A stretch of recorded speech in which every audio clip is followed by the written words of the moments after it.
మహబూబాబాద్ జిల్లా కొత్తగూడెం మండలంలో అంగన్వాడీ కేంద్రాలు శిథిలావస్థకు చేరాయి. స్వార్థపరుల చర్యల వల్ల అంగన్వాడీ కేంద్రాలు అంధకారంగా మారాయి. ఆ అంగన్వాడీ కేంద్రాన్ని నిర్వాహకురాలి ఇంటిగా మారిన ఘటన ఇప్పుడు మహబూబాబాద్ లో చోటు చేసుకుంది.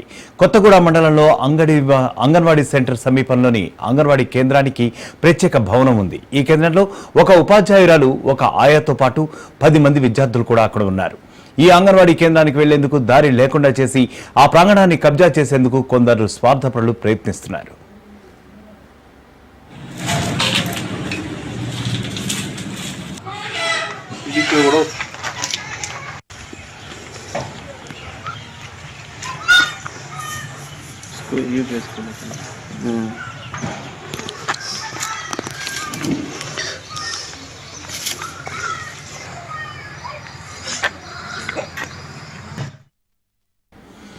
మహబూబాబాద్ జిల్లా కొత్తగూడెం మండలంలో అంగన్వాడీ కేంద్రాలు శిథిలావస్థకు చేరుకుంటున్నాయి. స్వార్థపరుల చర్యల వల్ల అంగన్వాడీ కేంద్రాలు అంధకారంగా మారాయి. ఆ అంగన్వాడీ కేంద్రాన్ని నిర్వాహకురాలి ఇంటిగా మారిన ఘటన మహబూబాబాద్ లో చోటు చేసుకుంది. కొత్తగూడెం మండలంలో అంగడి సెంటర్ సమీపంలో అంగన్వాడీ కేంద్రానికి ఒక ప్రత్యేక భవనం కేటాయించడం జరిగింది.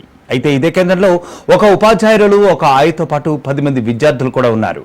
ఈ అంగన్వాడీ కేంద్రానికి వెళ్లేందుకు దారి లేకుండా చేసి ఆ ప్రాంగణాన్ని కబ్జా చేసేందుకు కొందరు స్వార్థపరులు ఇప్పుడు ప్రయత్నిస్తున్నట్లుగా తెలుస్తోంది.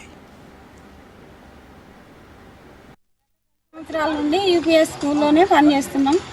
వాళ్ళకు పిల్లలు పెరిగిందట, క్లాస్ పెరిగిందని వాళ్ళు సరిపోవట్లేదని 2 నెలల నుంచి ఖాళీ చేయమని చెప్తా అన్నారు.